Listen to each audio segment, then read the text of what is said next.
All right, looks like we are officially live. Hello, everyone. Good evening. I hope everyone have an amazing day, evening, wherever you at. You may be on East Coast, West Coast, Central Time. You may be all across the world, wherever you at. I want to welcome you to another live with the Phone Doctor Podcast. Got a very, very, very special live today with one of my good brothers.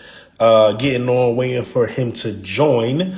So we can bring him up and have a great discussion. We're going to be talking about wealth, insurance, other financial assets that you can put your money into.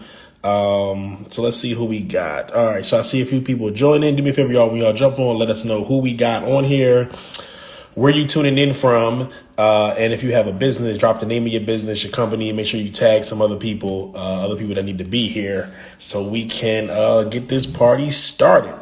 All right, see some more folks joining. All right, so do me a favor. Drop this in someone's DM. Whoever else needs to be here, we will answer any questions about all things financial. Also, if anybody got any funnel questions, digital marketing questions, paid traffic questions, be more than happy to answer them for you as well. Donald Morton, what's going on, bro? My guy coming up so we can get this party started. Right. Should be coming. I think I accepted it. Let me see.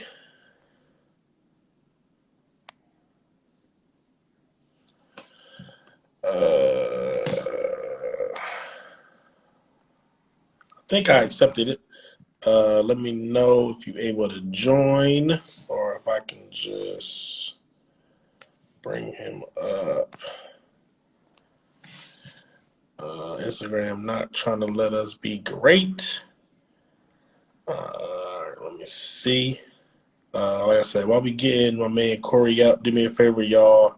Tag somebody else that needs to be here. Drop this in someone's DM. We can answer any questions about all things financial, of course, digital marketing, funnels, any type of business question that you got. There we go. My guy, what's going on? What's good, man? Outside in Miami doing my thing. I see, man. You know I'm jealous. Let me show people the views of the condo. We outside. You showing off, bro. What's going on? Everything good? Man, everything is great, man. I can't complain. I'm in Miami, man. We are kicking off our first annual Black Women retreat. Man, we sold out at the Newport Beachside Resort here in Miami. Starting tomorrow, man. So I'm excited to meet these ladies who sold out the first event, man. Like, that's exciting. You know what I'm saying? So we here. All right. Yeah, man. I love that. You know I love Miami. Last time I was in Miami, we linked up. You know what I mean? While we was both there, not even playing. You know what I mean? Just both have to be there. So you know I'm jealous. I love Miami. But Well, I'm sorry, what'd you say? no, go ahead, bro. Go ahead. No, man, that's what happened, man. We had a great time, man, around, I always tell folks, man, when you kick it with millionaires, man, the lifestyle just different, especially ones that like to share. Right. You know what I'm saying?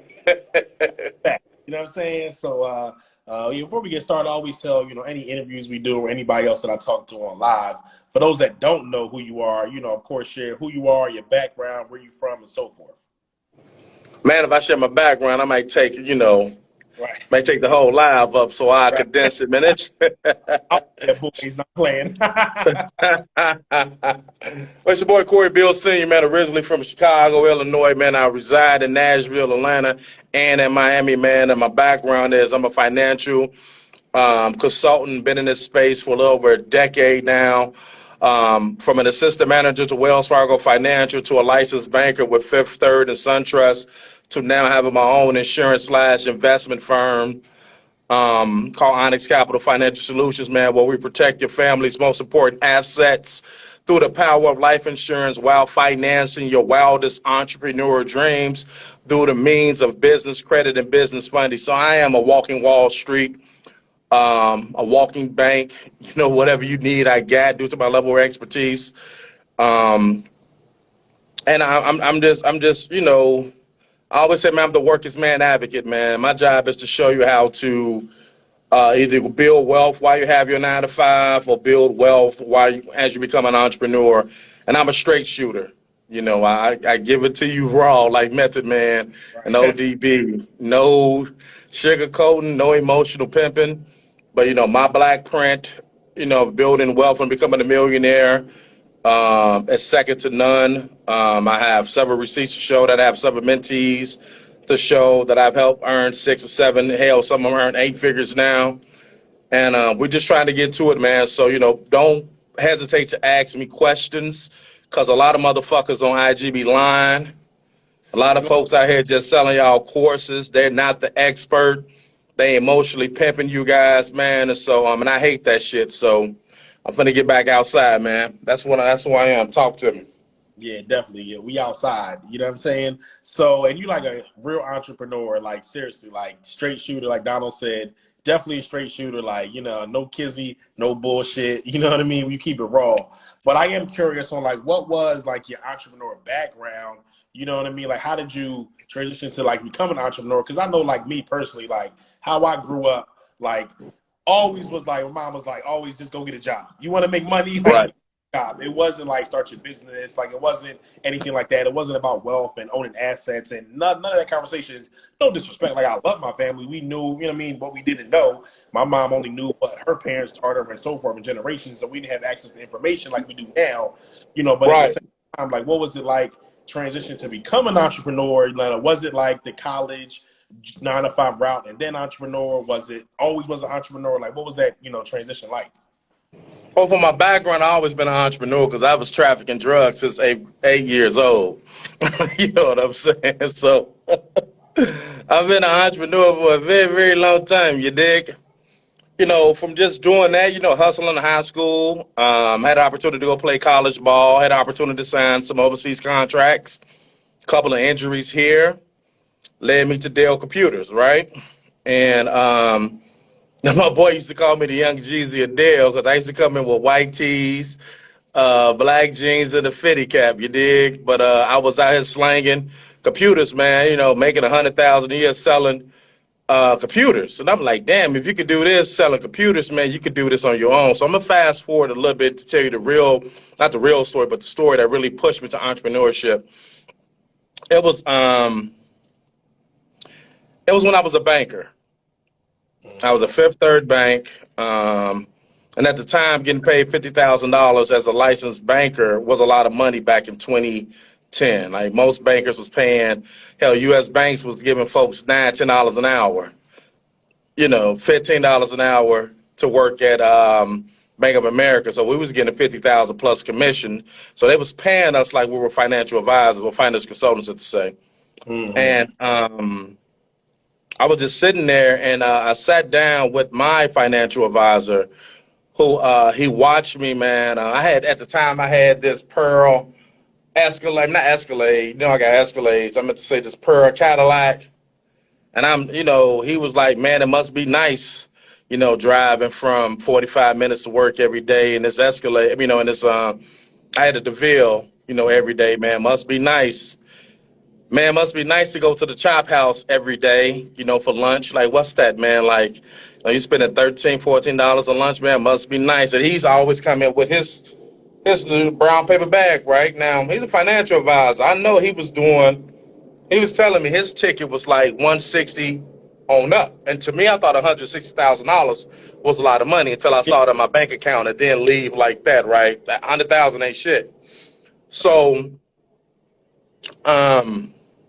he sat me down. And when he showed me how much money I was spending Mm. for lunch, for breakfast, Mm. how many hours I was spending at the bank of what I was getting paid, I said, oh, hell no, I cannot be doing this because that ain't the lifestyle I want. I like to stunt. I'm one of the few guys that'll tell you I like stunting. Even at 44 years old, I like stunting. I like buying bottles. You I enjoy my vices. you know how we You do know, when we you know how out. we do. We pop bottles and we still standing on furnitures. So I like my vices. So I had to get into a lifestyle that's going to allow me to still enjoy my vices as well as be philanthropic because I also love to give. You know what I'm saying? And so entrepreneurship was the only way to do that, right? You know, that's the only way where you can really make legal D-boy money, or you can really make athlete money, is being an entrepreneur. Main reason why I became an entrepreneur. I did not become an entrepreneur for the cliche reasons. I want to, create generational wealth for my family. I ain't want to do any of that shit. That was not my MO. I got vices. I got shit I like to do. I like going to the strip clubs for $2,000 or $3,000 worth of ones in my pocket. I like sitting in first class. I like spoiling my children. That's what I like to do. So I had to get into a lifestyle that can allow me to do that. You know what I'm saying? So when I started getting these lifestyles, I started selling life insurance, which, people was really selling life insurance wrong in our community. But B, shit, where else can you make $2,000 a day, really providing the service? And then, from doing that to buying real estate, buying tax deeds, properties, buying land in Memphis, being around our brothers who making money that anytime you look up, they putting the deal in play. What other industry could do that for you? Just being an entrepreneur. And plus, I don't like to be told what the fuck to do. Like, I'm a boss. Right. What the fuck I look like asking for vacation time to go see my son play? Right. Can't be doing that, man. That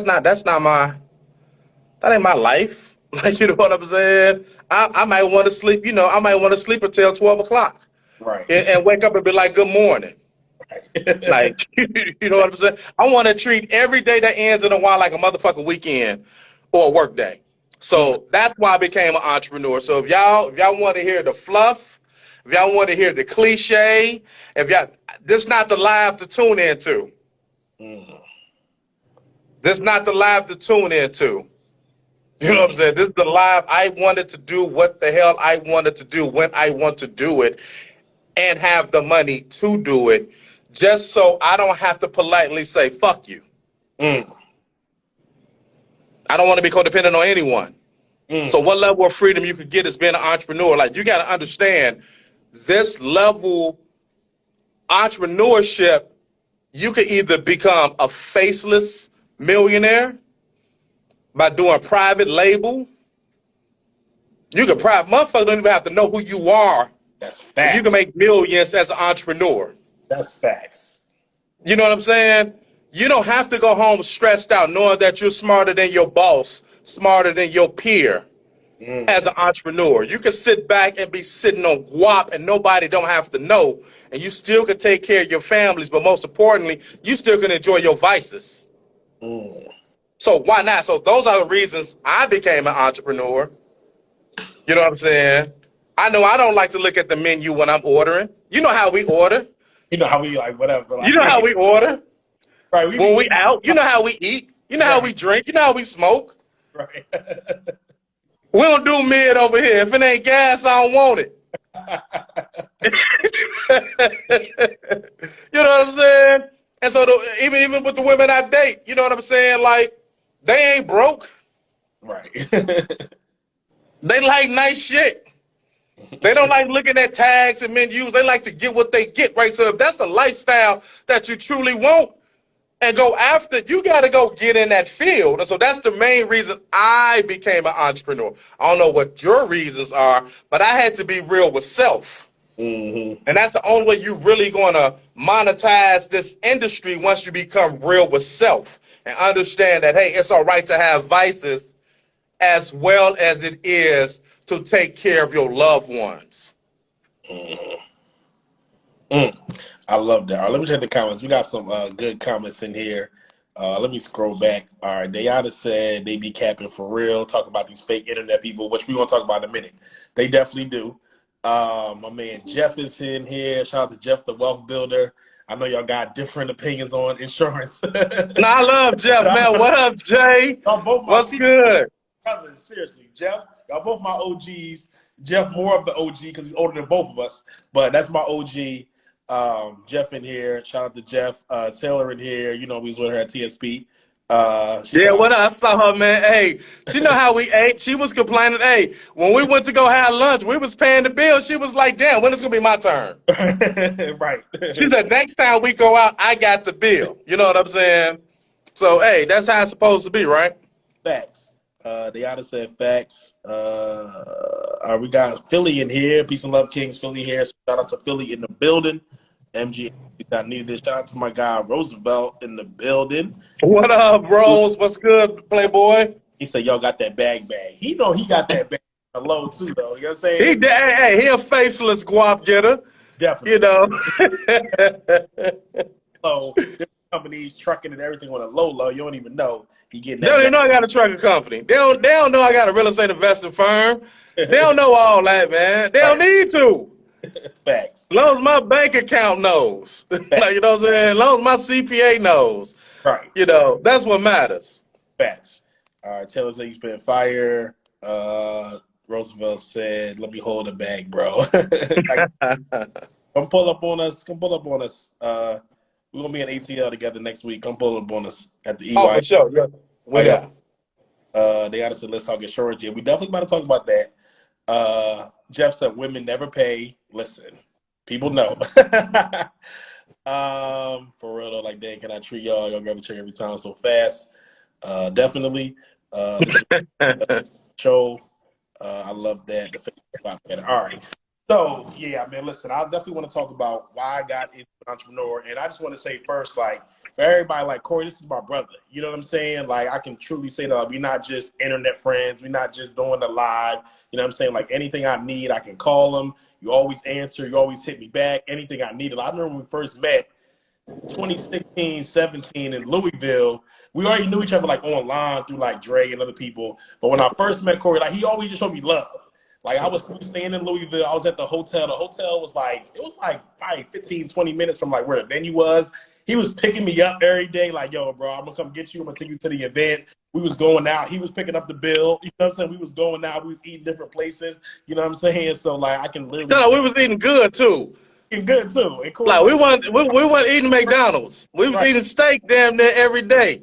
Like when we first met in person, he was like, "Yo, I got you. Like, I'm gonna take you out. We're gonna go out. We're gonna eat. I'm gonna pick you out, make sure you're good." Like, I've never been to Louisville. We was in a whole different city that I've never been to, and he was definitely making sure I was good.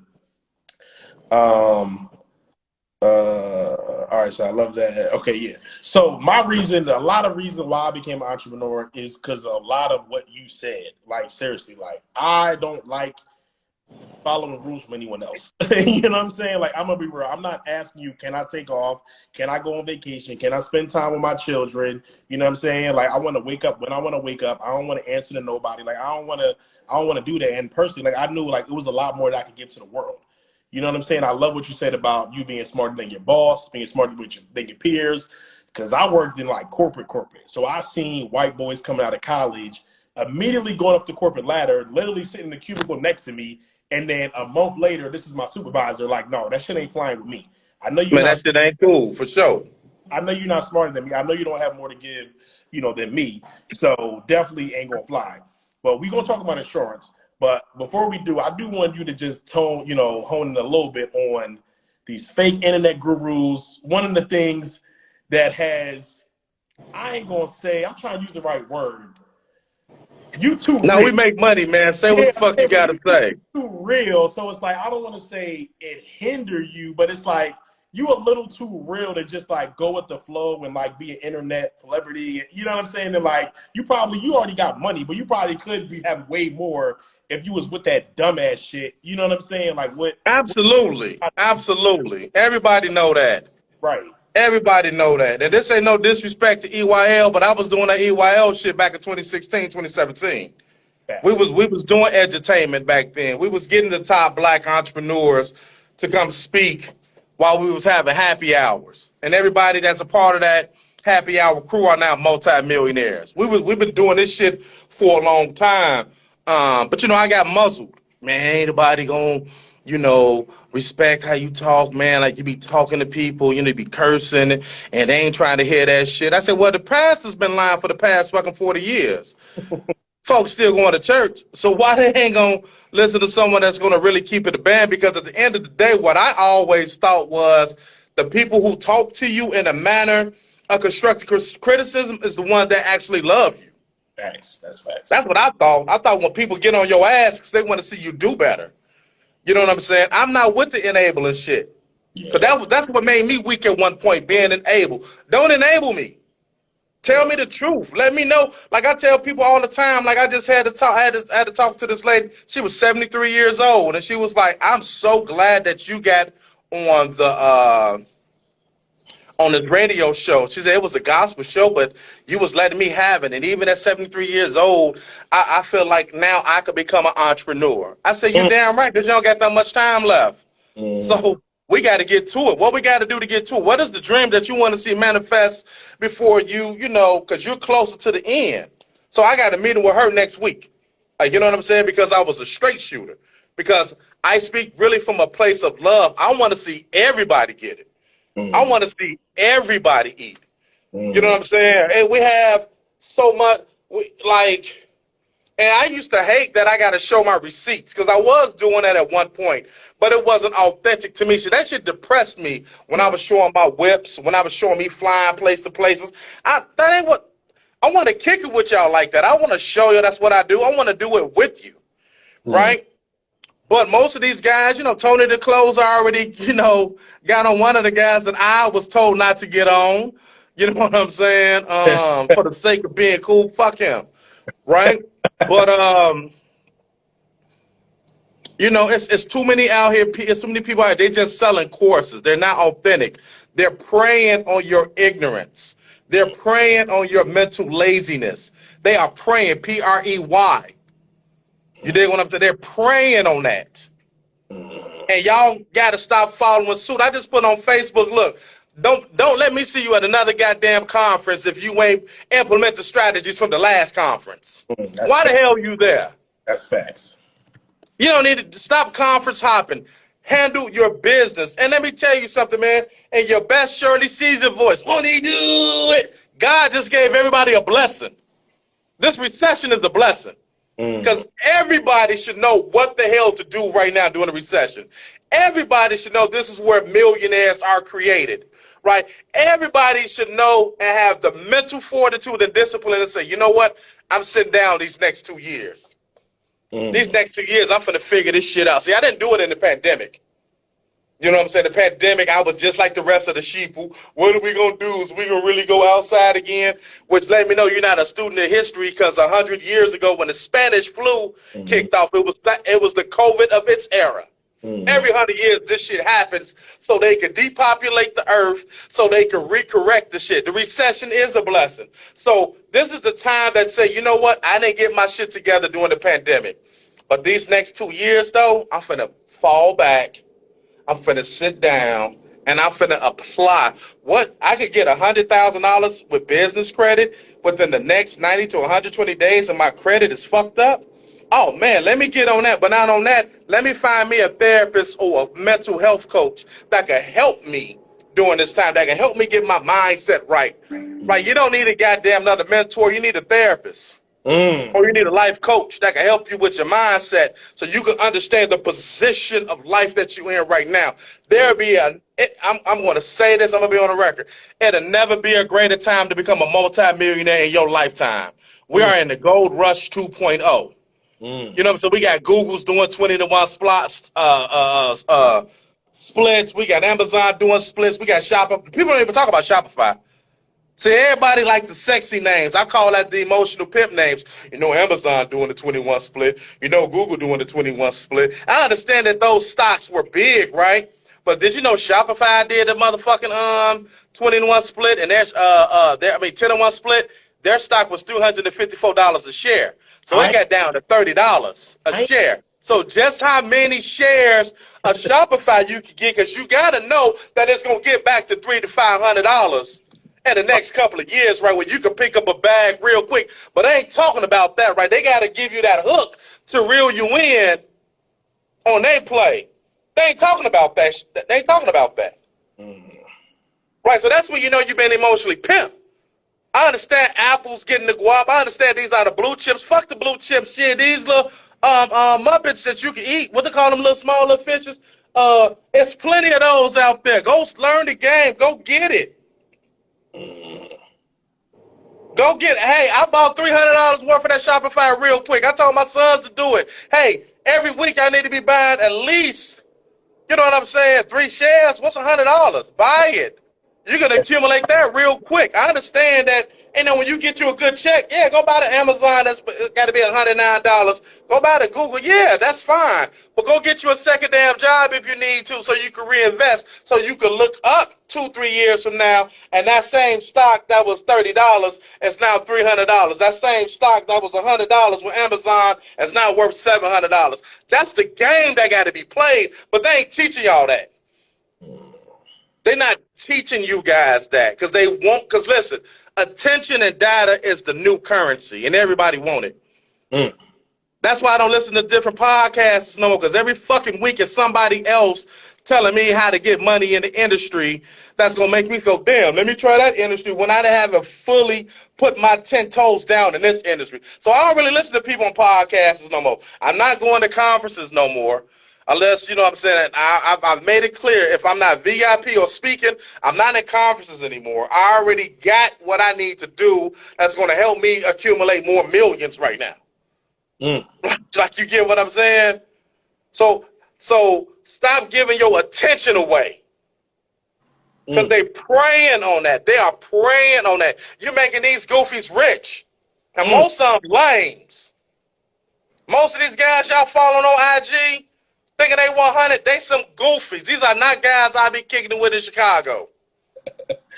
Who you talking about, bro? What you want names? Man, don't get me started calling these names out, because you know I have no problem calling these names out and going on a platform and calling these goofy ass niggas out. You know I really don't. I'm trying to keep it a band because I really don't have to demean it. But what I'm saying is that I'm hating seeing our culture being emotionally pimped. I'm tired of that. I'm tired of that. I'm tired of us listening to these same people because they're popular. Fuck the popularity. Give me the black print or get the fuck out of my way. Like, you get what I'm saying? Facts. Give me the black print or get the fuck out of my way, man. Stop listening to all these damn podcasts. If you're trying to learn about business credit, learn about that shit for the next 4 to 6 months. Stay there. If you're trying to do Airbnb, learn about Airbnb the 4-6 months. Stay there. If you're trying to do Turo, learn about Turo. Stay there. Stop chasing the shiny object syndrome. That's how they breaking y'all. Because trust me, I be behind it. Listen, you guys. I be behind the scenes with a lot of these guys, dog. I hear how they talk about you. Most of these motherfuckers don't like you. And I'm telling you, most of them used to be lames back in the day. So a lot of these guys got the Mike Jones effect. Back then, you ain't want me. Now I'm hot that you all on me. So they paying people back. A lot of these guys are living their second childhoods. Just look at them and ask them, is these the type of niggas I'd be kicking it with back in high school? Fuck no. Now, you could be cool and smart at the same goddamn time. Yeah. And I'm going to tell you, 90% of them will not be niggas I'd be kicking it with. We'll be laughing at these lames. That's a fact. Now these niggas got big ass. Let me be quiet. I almost said something. You know they ain't inviting me to talk. Where do we stop at? Our Deanna said research is a blessing. Absolutely. Jeff said all the incentives of wealth are in entrepreneurship, especially tax savings, of course.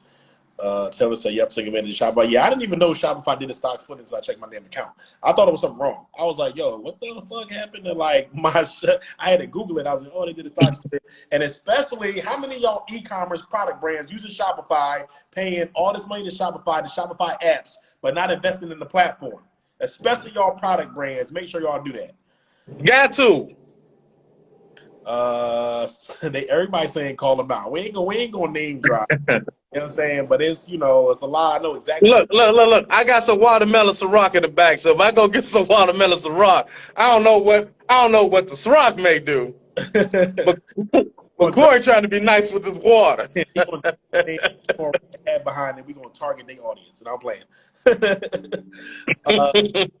Taylor said we need a series of Cory. He on point and dropping gems. Yeah, listen, Cory. No, we've been trying to get Cory to like really go ham for years, but he's just too real. And he be like, you know what I'm saying? But like, you got to be on way more stages, bro. Way more platforms, way more podcasts. You know what I'm saying? Like, you definitely do. I'm here, man. That's the plan. Hey, this is the start here. I'm here, man. They need me on whatever podcast, whatever panel. I'm gonna keep it a band. I kill niggas on the stage all day long. This is what I do. I kill them behind the scenes and on the scene. Right. But it's really not about that, man. It's just about that. When I hear ignorance and emotional pimping, man, that shit triggers me. Because that happened to me, man. It happened to me, man. So, I'm an advocate. I'm a black militant at heart. I want to see us eat. And I hate all the dumb shit we promote when we're on the bottom of every damn economical level you could be on. Like I understand we like to have a good time, but damn, at one point, when we gonna just get serious and let's get this money? Let's get our health right. Let's start doing the things we need to do to ensure that the lifestyle we live in is not in vain. Because it's gonna suck for a lot of motherfuckers when they get in their 50s and 60s and they broke. When they realize they could have bought this stock. Like, a lot of people eat their retirement. They ain't even paying attention to the money that they spending on breakfast, lunch, and dinner. They eat their retirement, G. Or they buy these unnecessary ass subscriptions that they don't even utilize. I mean, right there can save you $200 a month, and you can start a nice little, as the brother Jeff would like to say, create your own bank with $200 a month if you're gonna do a whole life insurance policy and do it on the play, or you're gonna do what I do, like, which is the IUL, and we can talk about tax-free retirement, right? Or you can start putting money, in different ventures, like you know what I'm saying, where you could use that same food money and buy these splits. You know what I'm saying? Hell, you got some places like Robinhood. I know a lot of us don't like Robinhood, but hell, you got some folks that tell you to you can buy fractional shares. Yep. I mean, like we it's two lies we got to stop telling right now. One of the lies we got to stop telling is they don't want us to know about it. Now, motherfucker, you ain't paying attention to it because it's always been here. Facts. That's facts. And ain't nothing about what, because I'm going to tell you something. When they say the wealthy don't know, that's a lie, because I know a lot of multimillionaires and a couple of billionaires, and all they do is share. All they do is share. That's an emotional pimping line. When they say the wealthy don't want you to know about it, that's a goddamn lie. Your willingness to be undisciplined, you know what I'm saying, or be disciplined is the reason why you at right now. You know what I'm saying? Your reason of staying some Friday nights in and studying is the reason why a lot of people are broke. Because the guap is out there. Even all this debt the United States carrying, you still could become a multimillionaire. Not just in the U.S., but goddamn it in the country. Because we building container homes in Ghana. You know what I'm saying? We finna work on our second container home in Ghana now. We in the process of doing that now. And do you know how much I paid for the first one? How much, the first one cost? How much? 40. 40. The second one gonna cost 40. We trying to buy land. Dude, we trying to get a half a ticket to put 10 out there. Damn. Just a half a ticket. Yeah, they not playing. In Ghana. That's I got a homegirl who, she was at the conference with her. Man, she in Belize. Off a hundo. Damn, for real. In Belize. Living like royalty. Been gone for 5 years. Like we're at a time when we can turn your phone to a goddamn ATM machine. Why you not learning how to trade options? Yeah, that's facts. Your phone literally could be an ATM machine. Fuck this thumb that got you scrolling and shit. Turn your phone to an ATM machine. This should be your favorite finger. Doop, transfer, doop. Yeah. This should be your favorite finger. Not this. This. All right. Let me check. Yeah, Deanna said worked all day life to be broke in retirement. Yes. Team IUL. Jeff said they predicting Beck Wealth is going to be $0 within the next 30 to 40 years. That's crazy. Who can put on game on how to write these whole life policies? Cory Ken. So yeah, let's talk about insurance, right quick. 'Cause I Okay. got a lot of different perspectives on insurance. I know some people are like IU pro IUL, some people are not. I know Jeff, I don't think is. So can you break down the insurance game and why people need it for those that don't have it and so forth? Well, life insurance is the perfect love letter first and foremost. It's the perfect love letter that you're giving to your family. Like, you have people that really depend on your income. And I know me and Jeff, we had a disagreement in this because I think life insurance and disability insurance, number one job is to protect your most important asset. And most people don't know their most important asset isn't their family. It is the ability to earn income. That's your most important asset. So that's one of the main reasons you want to get life insurance, and you want to get the real life insurance, right? I call it it's such thing as life insurance and death insurance. Okay, to me, term insurance with living benefits is real life insurance because we got to look at the reality, right? If you have a heart attack, stroke, cancer, any type of critical or chronic illness, it's not too many places where you could get access to a couple of $100,000 and never pay it back.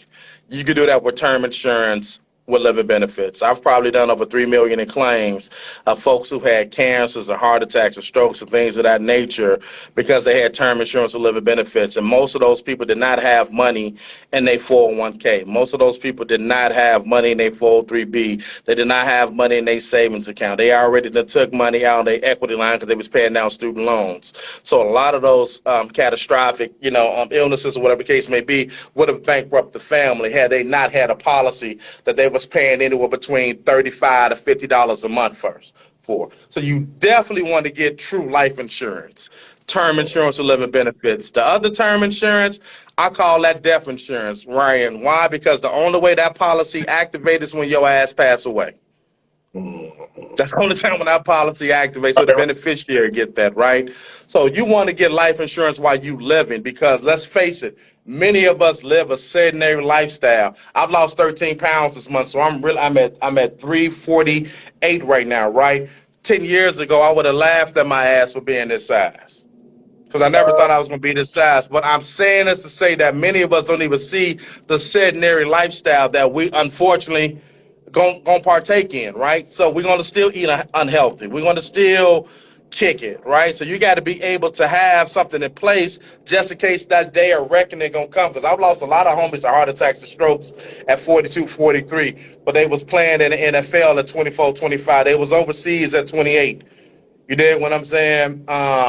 And they vices got the best of them. That's why I call them vices. If I know my vices got the best of me, and it's a blessing that I've survived COVID and things of that nature, right? But I do got a $1 million term insurance policy with living benefits just in case something do happen, and I want to get another $1 million term insurance policy with living benefits. I got to drop some more weight, right?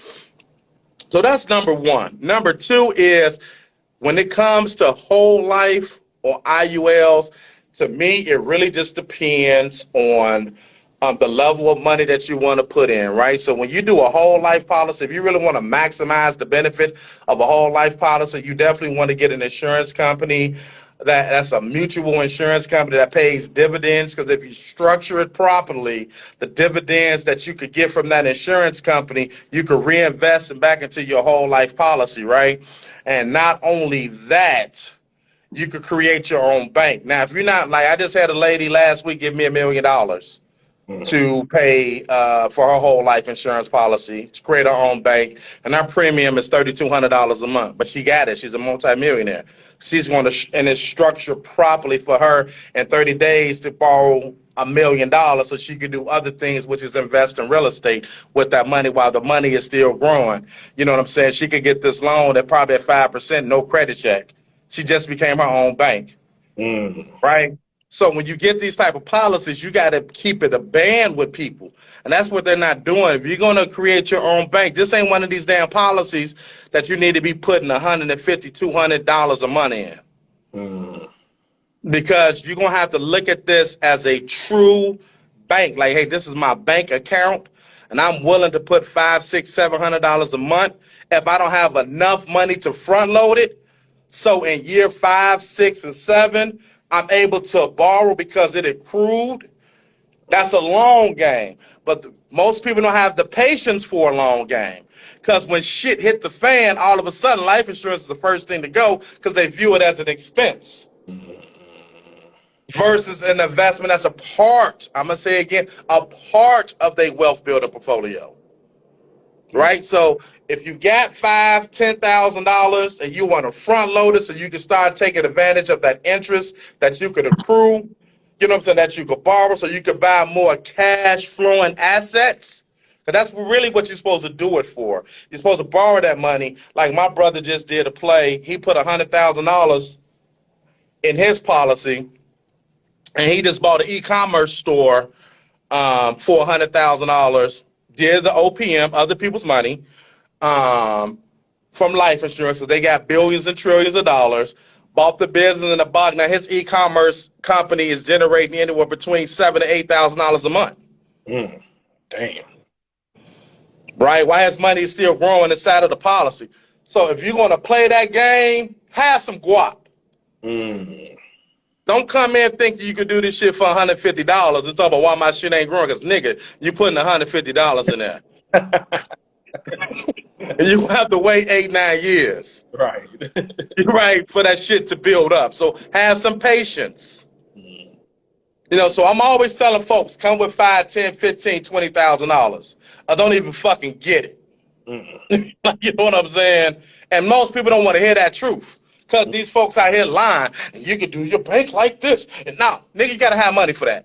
If you really want to maximize it, you really got to have money for that. And most people don't. Now, if you do an IUL, depends on how it's structured properly, and the younger you are, you know what I'm saying? Hey, when it's time for quote-unquote retirement age, which is 65 years old, you do it at 25, and you put in the $250, $300 a month in there. Man, you might be sitting on $700,000, $800,000 during retirement. You know, because the IUL been averaging 9% over the past 30 years. But what you're going to have to understand about the IUL, you got fees inside that policy too. And the fees, whether we hit a recession or not, even though you ain't going to lose money, you're going to have to pay the fees inside of that policy that can eat against your cash. So you got to be willing to overfund. And most people don't do that. So if you do not have money to treat this play so you can take advantage of these type of policies, you got to be willing to put some bread in it. So that's what most black folk get butthurt, because they got too many people lying to them, saying you could create your own bank. You know what I'm saying? But you only got to put $150. Because I get folks every day, man, I got $200. You know, how soon can I borrow money? Motherfucker, you finna borrow $200 the next month? You don't need this. Go get you a rough and get out of my face, clown. Like, you know what I'm saying? Yeah. But hey, Jeff, am I lying? This is a big boy play. You got to play with the big boys if you want to truly maximize. If you truly want to do it like the Rockefellers. If you truly want to tie that shit with a trust and keep it perpetual and really play the estate planning game the right way. This ain't nothing to play with. This is why I don't like the emotion of pimping. This ain't nothing to play with. Because when you structure it properly, your generation after generation after generation still could be eating off this. What's up, my guy? What's up, my guy? How you doing, man? I'm doing well. You know you my dude, right? All right, here you go. Here you go. You finna come my talk. dude, right? You know I love Come you, on, right? let's bring it. You know I love you, right? I know you hate IULs. I know you hate them. It's not that I hate IULs. IULs have a play. They have a place. Absolutely. But the way that a lot of people are selling them, especially with the whole become your own banker thing, that's where I got a problem. Oh, no. Wait. That's why, hold on. That's why I said the whole life play with creating your own bank. I'm not a fan of creating your own bank with an IUL. There's only a couple different scenarios where an IUL is effective. There's only about two. One, if you got someone who is older and they got a policy that's rated, they're not in good health. because you got some IULs that are structured that they don't lapse. My biggest problem with the IUL is that the older you get, the worse those things are. That's why you got to get it when you're young. But even when you're young, you're going to get older. And the way the insurance companies actuarially design those policies, they waiting for you to get them young and have them 30, 40 years. And then when them term costs starts to kick in when you're 50, when you're 55, when you're 60, when you're 70, those things explode because there's not enough cash in those policies because many of them are designed horribly. So absolutely. It's only a play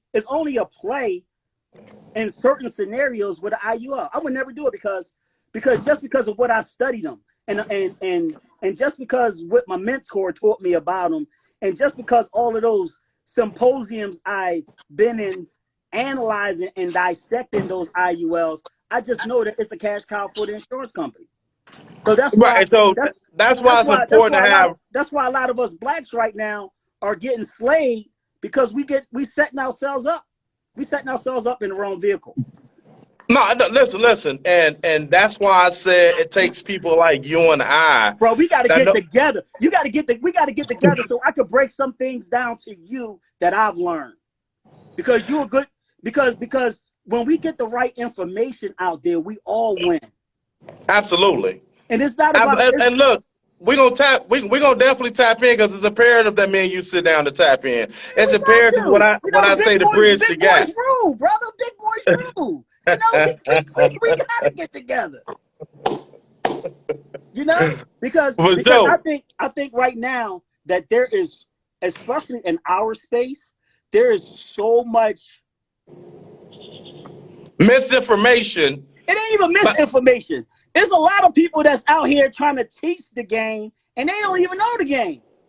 So it's one way to know the game and then teach the game. But a lot of guys don't even know they don't even know what the game is. They don't talk about the surrender fees in them IULs. Nope. They don't talk about the rising cost of them term insurance. No. They don't talk about when the illustration say, look, at this age, it's gonna run out of money. They don't talk about those kind of things. And they don't even talk about the non-guaranteed. They don't even talk about the guarantee. They don't talk about none of that at all.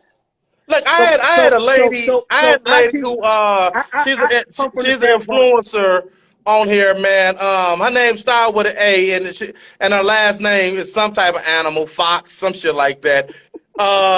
She gave some horrible information about the IUL. Dude, horrible. She had 17,000 people. I'm like, stay in your lane. You was talking about REITs just two months ago. How you get into this train? Bro, is she from Philly? I mean, I think her name Ashley Fox, whatever. Horrible information. She had 20,000 people. So now I got some liquor in my system, right? I'm going to do some name calling.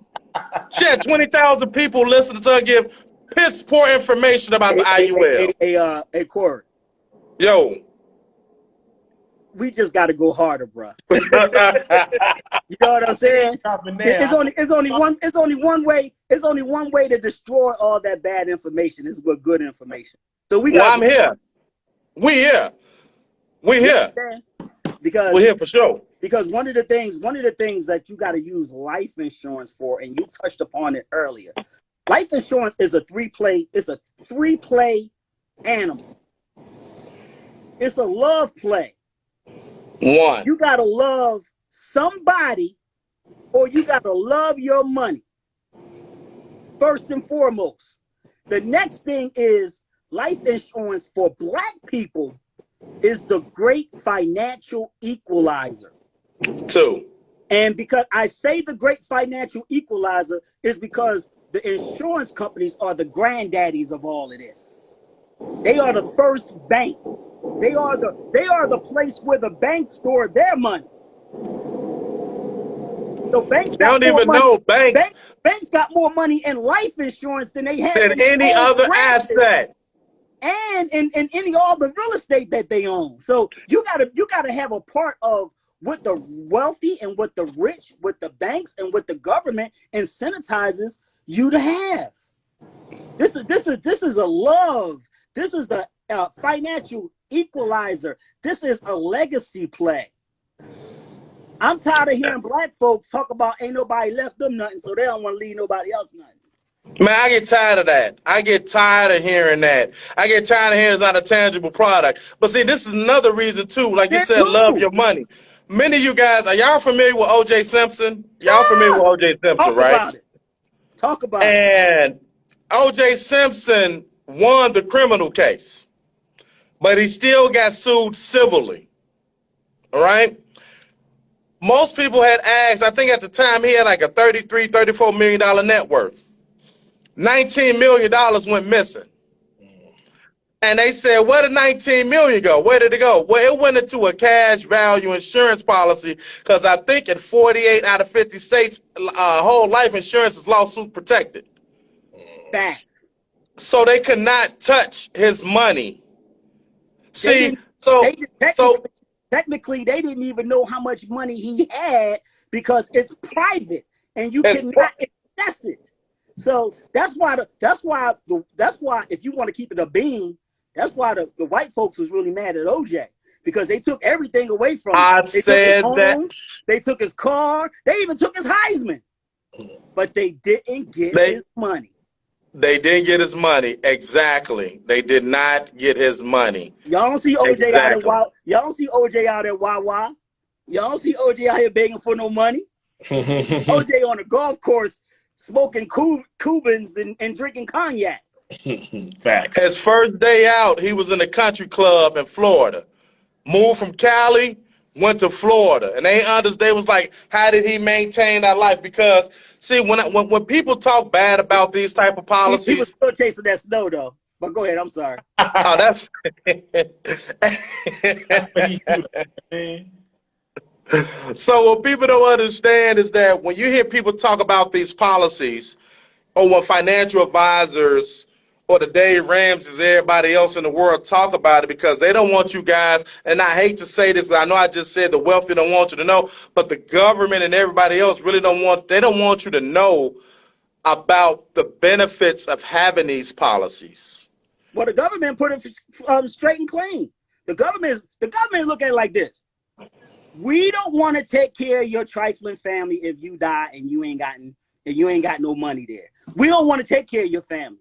So the government put an incentive in the IRS tax code that says we're not going to tax the proceeds of life insurance, and we're not going to even tax the appreciation of life insurance because we want people who have this product to do something that we don't want to do, and that's to take care of your family.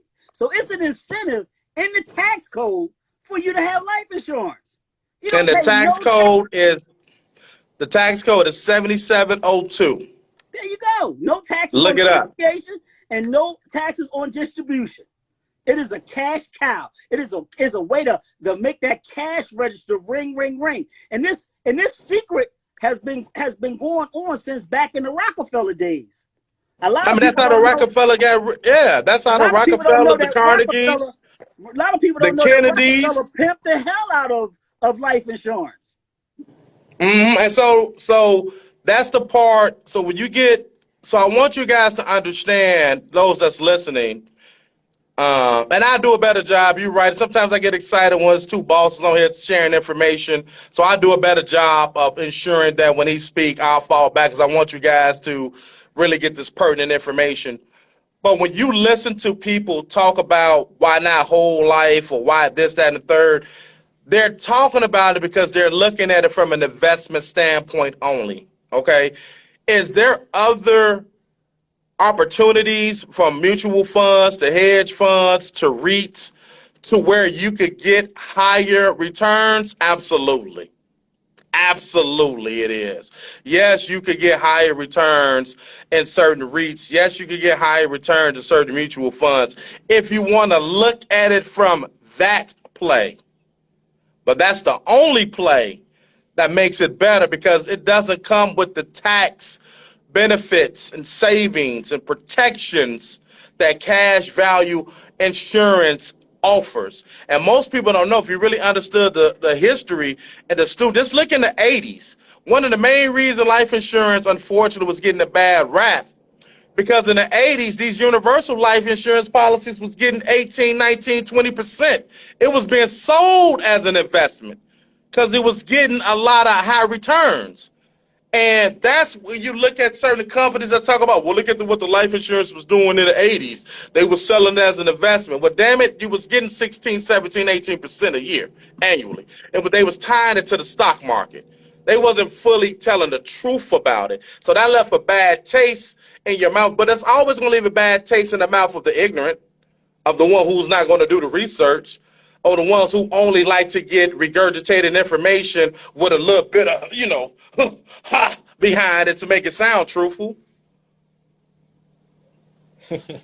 Not Right. turning this into an insurance versus. What's that? Like, damn.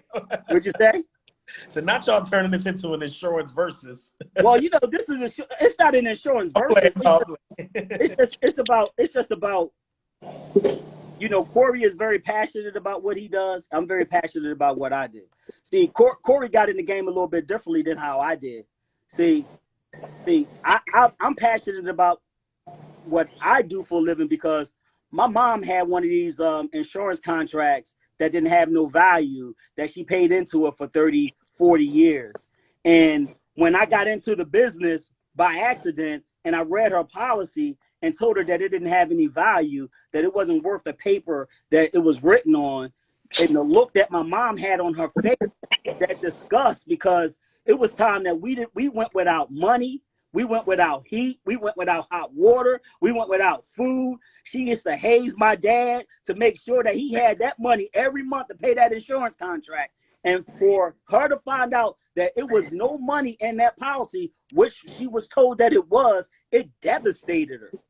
So I never want nobody to ever experience what my mother had to experience, thinking that she had something that was going to perform for her that didn't perform. Well, Jeff, we hear that story too many times, right?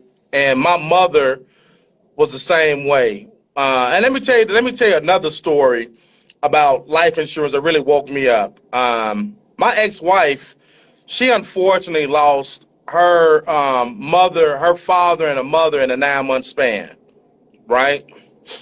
They were 40 and 38 years old. Her father was a big time D-boy. Her mother was a trafficker, but unfortunately she wound up, getting addicted to crack. And I had a cool ass white boy when I was working at Dell Computers. His mother also died during that time. Now, during that time, I thought I was going to try to resurrect my basketball playing career. I was going back and forth to different camps and whatnot. And we wanted to open up this gym called Run and Shoot. We thought Run and Shoot was the GOAT. Like, one time we got into like a real heated argument in Nashville, and we drove down to Run and Shoot in Atlanta, which was like 2-3 hours from it, just to go play ball at 2 a.m. Because, he went to Tennessee State. I went to Tennessee State, he went to UT, our little rival there. And so I'm telling this story because also during that time, we looked into bringing Run and Shoot to Murfreesboro, Tennessee. Now, Murfreesboro, Tennessee, back in 2007, was the fastest growing city in America during that time. So what we had to do was, they said it was $2 million to franchise. We needed $1 million of liquidity, and we needed $1 million of land. One of my business partners who, my OGs rather, who I really wish I would have listened to, was really trying to get me to real estate investing.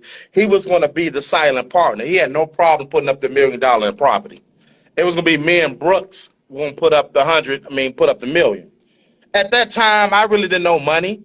You know what I'm saying? I'm like, well, shit, you the white boy, all the credit going through you. But, we'll pay because we was getting paid at Dell Computers. Well, his mother passed away during that time. Mm. His mother was a disabled nurse. Mm.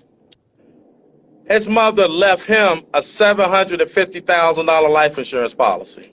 Mm.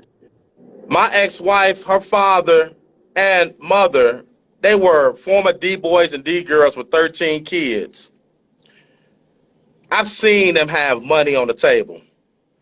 We was coming out of pocket to fucking pay for their funeral. So my boy Brooks was willing to take $500,000 from that policy and put it towards the investment with Run and Shoot. And I had to come up with the other 500, and I didn't know how to do it. I got jealous. I was envious. And I saw how this man just leapfrogged me financially like that. And I was like, what the hell are we doing in our family? We paying for funerals when I know her father touched a couple of million. Know for a fact, 13 kids, no life insurance. This mother, disabled nurse, $750 to her son, life insurance. Well, you know, I go home and talk to my mother. My mother had a $5,000 policy. And she was like, I said, man, what the hell we gonna do with this $5,000? Damn, you ain't thinking about leaving me any money? You know, my sister is handicapped. At some point, I'm gonna have to take care of her. You got grandkids. Well, she said, well, look, baby, you could just take that money and just burn me. Just bury me in a cardboard box or cremate me. I said, my $5,000 ain't no money. And so that's another part of the reason I got into life insurance as well, because no one is educated. And so I constantly run into people, older mothers, grandmothers, who think they have life insurance policies, who didn't know about the fees and the policies, kept paying the minimum payment and watched the cash value get ate up. And next thing you know, they got a lapsed policy. And you're right, they've been paying 20, 30, 40 years. But another reason why I got into the industry, because I'd be pissed off at the kids. The kids are not taking care of their parents. It's too many people my age don't even know if their parents got life insurance. They don't even know where to find the life insurance paperwork at. You know what I'm saying? And I'm constantly getting on kids because, you know, my mother now, she got 100,000, but we pay for it because I want my mother to know, hey, that she left something for the family. You know what I'm saying? Give her peace of mind, know that she left something for the family. Right? So that's beyond important what you said. So that's none of the reasons, because I get on the adult kids. Do your mother got life insurance? Well, she ain't gonna give me insurance. You know, she don't want to give me her social. This your goddamn mama. You better get that social. You better tell mama, look, goddamn, you 69 years old. You finna check up out of here. You ain't finna be a burden on me. I don't give a fuck about your pride. This is what we got to do for the family. And you got to do that sometimes. And most of us are afraid to have that conversation. I'm not, though. Let me sit down and talk to him. I'm waiting on the day when we start to change the narrative and start, as Black folks, to start talking about two things: managing and controlling money, and having a replacement of income mechanism for the family. One of the biggest benefits and features that life insurance serves as an income replacement mechanism for the family. So a lot of times in Black families, we go through this double death syndrome. We deal with the death of we lost our mother, we lost our father, we lost, you know, mama, papa, big mama, whoever. And then after we get over that emotional grief that we deal with from the loss of losing a loved one, now we got to go and suffer again because there's no income replacement of that loved one's life. Right. And that's why, as a people, it's hard for us to accumulate wealth and have wealth building in our families because we got too much stop and go financing going on. A lot of times people go in debt when they lose a loved one. So that's why majority of the time. That's why I say life insurance is the great financial equalizer. Because it's the equalizer for all of that. Money management. Look at the lesson, the biggest lesson that the Rockefellers left for all the people who studied and read it. He had money replacement at all phases of his life. His money was always protected. Always protected. He had massive amounts of disability insurance and massive amount of life insurance because there's only two things that can happen to you that can stop you from making money. Only two. The first is if you have a disability, because if you become disabled, you ain't making no money. Nope. And the second thing is if you die. So when you're looking at building your foundation, those are the things that you build your foundation with perfectly with. And people got to understand that the life insurance company knows that you have a greater chance of suffering a disability than you do of dying at an early age. Because unfortunately, to this day, people still think they're Superman. Unfortunately, to this day, people still not eating organic foods when they know they're putting chemicals in these foods that's causing the cancers, it's causing the diabetes, right? People are living a sedentary lifestyle. Just because you see them on Instagram, 85, 90% of people are not working out, right? Everybody YOLOing. And people don't pay attention to the negligence just driving alone is doing. Like, you know how many negligent drivers we have outside now that's just driving, and folks is getting into these accidents, these rear-ended accidents, becoming disabled. A lot of folks think they have control over becoming disabled. That is a lie. That is narcissistic at its finest, and it's very delusional. We have a lot of pride to, we can see this shit coming down a mile away and say, you know what, it ain't gonna hit me. Then when it hits you, you're right, you unprepared. When it hits you, we do gotta suffer two deaths. The death of a loved one and the death of income. Because we don't know who's gonna replace the payment. Who's gonna replace that income? You can't. Yeah. We can't. So it's imperative that people sit down with some true insurance educators that could tell you why you need X, Y, Z.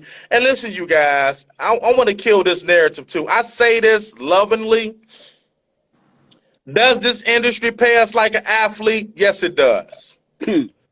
But many of us is not in this industry for the damn commission. Stop thinking every insurance broker wants your damn money. We don't. Somebody I know. We type that want to in the chat. protect I your know over here. family. Right. Somebody I type know that over in here the at chat. For Financial Yeah. Solutions, we put the mission before the commission. Right. We And put the let me mission say before the this. commission. Absolutely. Let me say this. If y'all don't get together and do something like this conversation, like I'm loving it, like it has snowballed into something we Jeff, ain't hey, even let's do a expect. master class. Bro, Like Let's do a listen, master seriously, class, Jeff. we might bro, need to let's do charge it. y'all. You know what I'm saying? So y'all Let's definitely do it. gotta do something together, whether it's webinar challenge, at minimum going live. I'm loving this conversation. I do gotta jump off in a minute though. I ain't gonna lie. We ain't But got to jump off. We ain't got nothing to do. man, listen. Jeff that came and hijacked the live, you know what I'm saying? Like, no, but this No, he is a ain't good Yo, hijack. conversation. man, He came in. No hijack. He came in and did his thing, man. Yeah, I know. He got on his OG side as I. So I just paid homage to him. Now, if I was on my this is, ignorant Cory, this is, man, I've been studying this business for 25 years, bro. And I'm telling you, the things and the lessons that I've learned, man, I wished I had a forum of guys to talk like we're talking right now. We don't find a lot of this brothers, sharing and caring in this industry. So my whole thing is that the only way, one of the only ways that we're going to be able to come out of this financial illiteracy that we're in right now, because it's a damn shame that we made over $1.5 trillion in the community last year, and we're struggling as a race of people. It should be no way that we made that much money as a people, and we got the highest unemployment rates. We got the highest, high school dropout rate. We got the highest in almost every category going across. Incarceration rate, the lowest amount of entrepreneurs. We got so many issues, yet we made so much money. We got to get some good financial literacy in our communities, because the money has the power to change things. When you get control over your money, you can change things. When you get control over your money, you can influence things. When you get control over your money, you can protect things. You can enjoy things. You can live that good lifestyle when you got control of your money, and you ain't got to worry about nobody knocking you over the head with it. man, like we've been having this 1.34 spending power for the past 10 years. And And what it's have we like done with it? it's like we want to be disruptive in everything except being disruptive of poverty. Like we wear poverty like that's a badge of honor. You know what I'm saying? It's not a badge of honor being broke, especially not in 2022. You have too many opportunities. Your phone literally could become an ATM machine. Your phone literally could become an e-commerce store. Your phone literally, your goddamn key, you know what I'm saying? If you didn't have pride, could earn you $25 an hour if you decide to want to drive for Uber. You have so many opportunities to ensure your income, to protect your income. It's no reason why people are saying we wasn't taught or we didn't know. Get up off your ass, get off Instagram, get off Facebook. Like somebody's life Cory or said, get off pictures your cannot, ass. listen to this, Jeff. Somebody's life or pictures cannot be more important than ensuring that my bank account got zeros in it and my kids are straight. Ain't nobody life more important than my children's life right now. So so what's an hour a day of studying how to build this wealth? Like if you really want to learn how to create your bank, take your ass to the library. There's many books out there. If you really want to learn how to create your bank, sit down with your life insurance agent or sit down with one of us. Because see, I could easily be like, well, this is supposed to be about me, and I'm going to talk about me. No, sit down with me or Jeff. Sit down with someone that's going to educate you on why you need this type of life insurance. We're here to serve. You know what I'm saying? But no one on this line but not say, well, I ain't know how to do. That's a lie. You want to learn about business credit? Hey, I teach you how to business credit. Business funding, I got access to business funding. Life insurance, me and Jeff got that. Trucking, I got that. Like you have a wealth of information. You have over $1 million. I'm gonna say you have over $1 million on this phone. We ain't even talking about IP. Hey, bro, wait a minute, bro. Don't be talking about no million. You better up that number a little bit. I said, look, I was trying to be nice. And look, because if we talk about the net worth, I ain't worried about it because we got them choppers on deck too. I am from the south side of Chicago. Don't let these glasses fool you. Hey, Jeff from North Philly. I tell the people all the time, don't let the suit fool you, brother. Yeah, don't let these glasses fool you. I'm from North, so. But no, we're here, man. Anybody on this live that wants to, connect, man, you can follow me on Instagram. I am Cory Beal Sr. Send me a DM, follow me, man. Let's connect. Same with Jeff the Wealth Builder on IG. Ryan, we definitely got to do this again. Whatever your community, want to learn about, want to know, man, me and Jeff got you. Anything, all things life insurance. I do life, health, Medicare, all things money. Supplemental, you name it. Money. Because we need all things money, man. You got us. We need to start having this leverage conversation. Yeah, I'm with it for sure. Combo. So yeah, everybody that's been tuning in, definitely follow Cory. Definitely follow Jeff. If you're not following me, make sure you follow me. Like I said, I do gotta jump off. But y'all feel free to continue this conversation. Chaser. Huh? We're gonna start calling you the chaser because you be having everybody's stuff be chased. You hit the wrong button and you chase for the rest of your life with them funnels, boy. You bad with it. You already know. But yeah, if anybody got any last questions or anything, I thank you for the opportunity to talk. And Cory, I always love to talk with you and share with you, bro. Because absolutely, one of the things that I think is very, very, very, very instrumental, and some of the things that we need to start to take heed with is, one, we got to start to recondition and rebuild our mindset, because a lot of us are suffering from a lot of stinking thinking, and we're not going out to get it because of the own limitations that people place on themselves. You know what I mean? So your power to be you is your superpower. You don't have to be out here chasing no Instagram person or trying to look like this person or that person.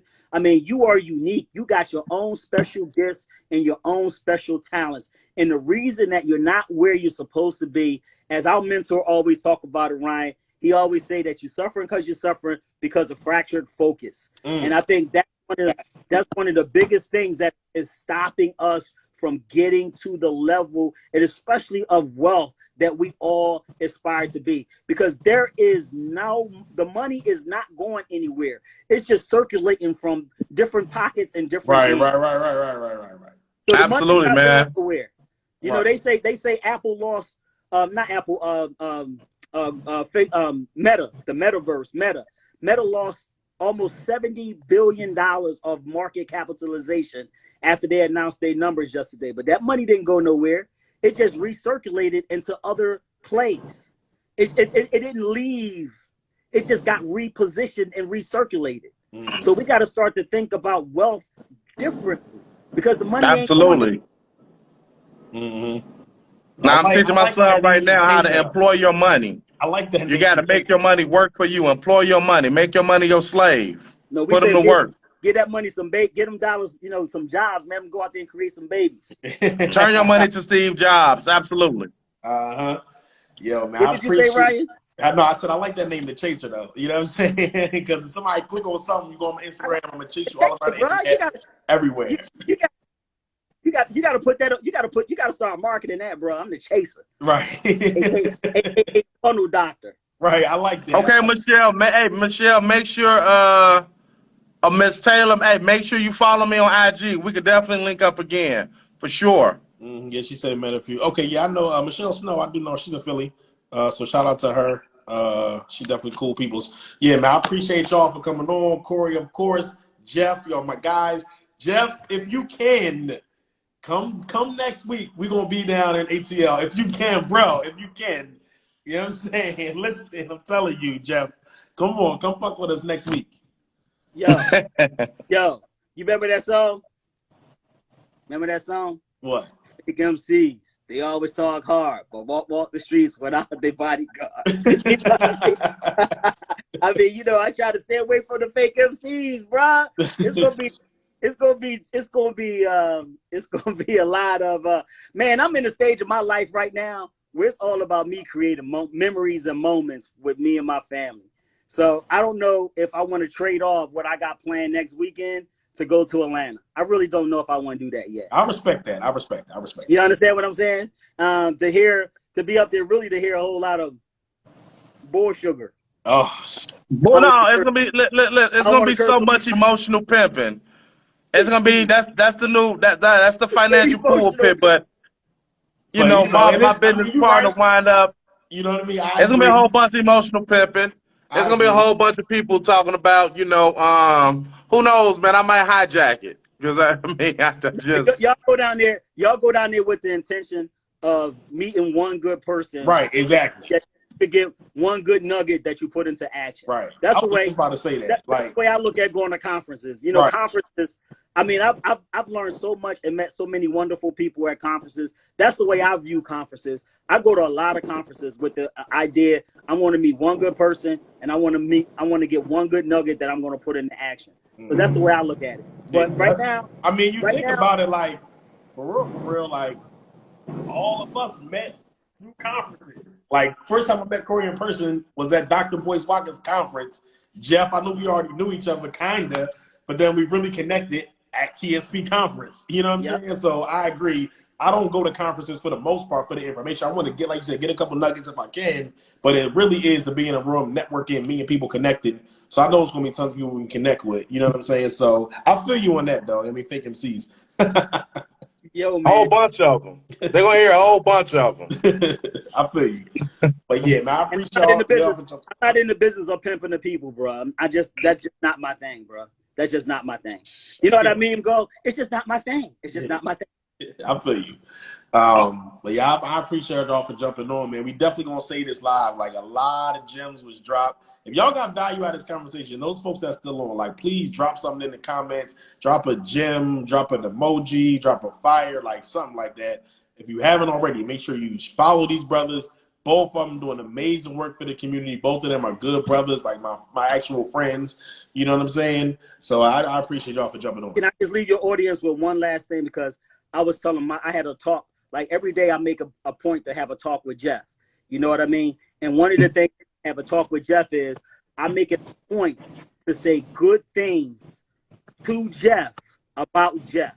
because I believe that your inner confidence is your superpower, and that's the greatest asset that you have. It's not about money or any of those things. It's about how you see yourself.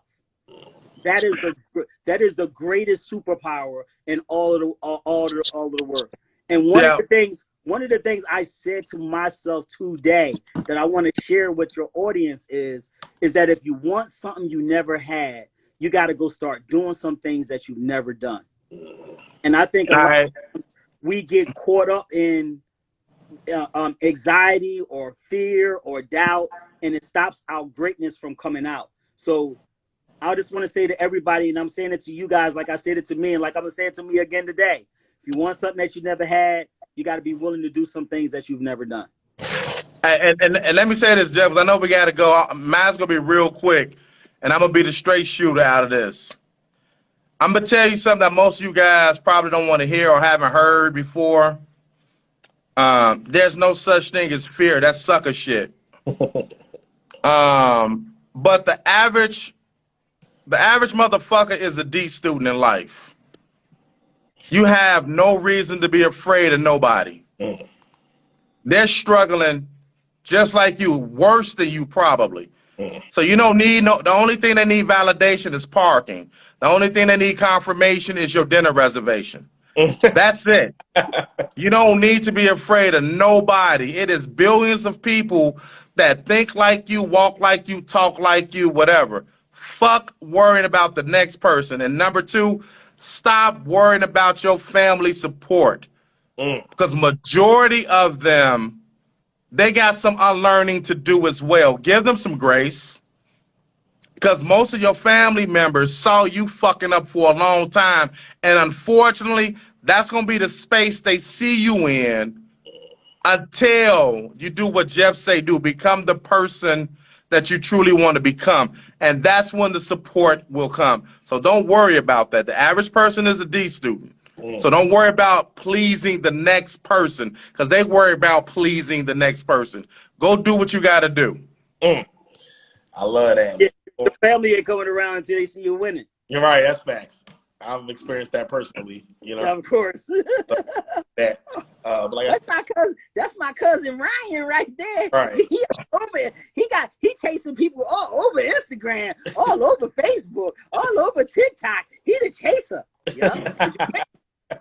Man, you already know. Listen, man, we gotta definitely do this again. I'm gonna be the moderator on the next insurance versus couple weeks. But yeah, man, I appreciate y'all. You know what I'm saying? Definitely.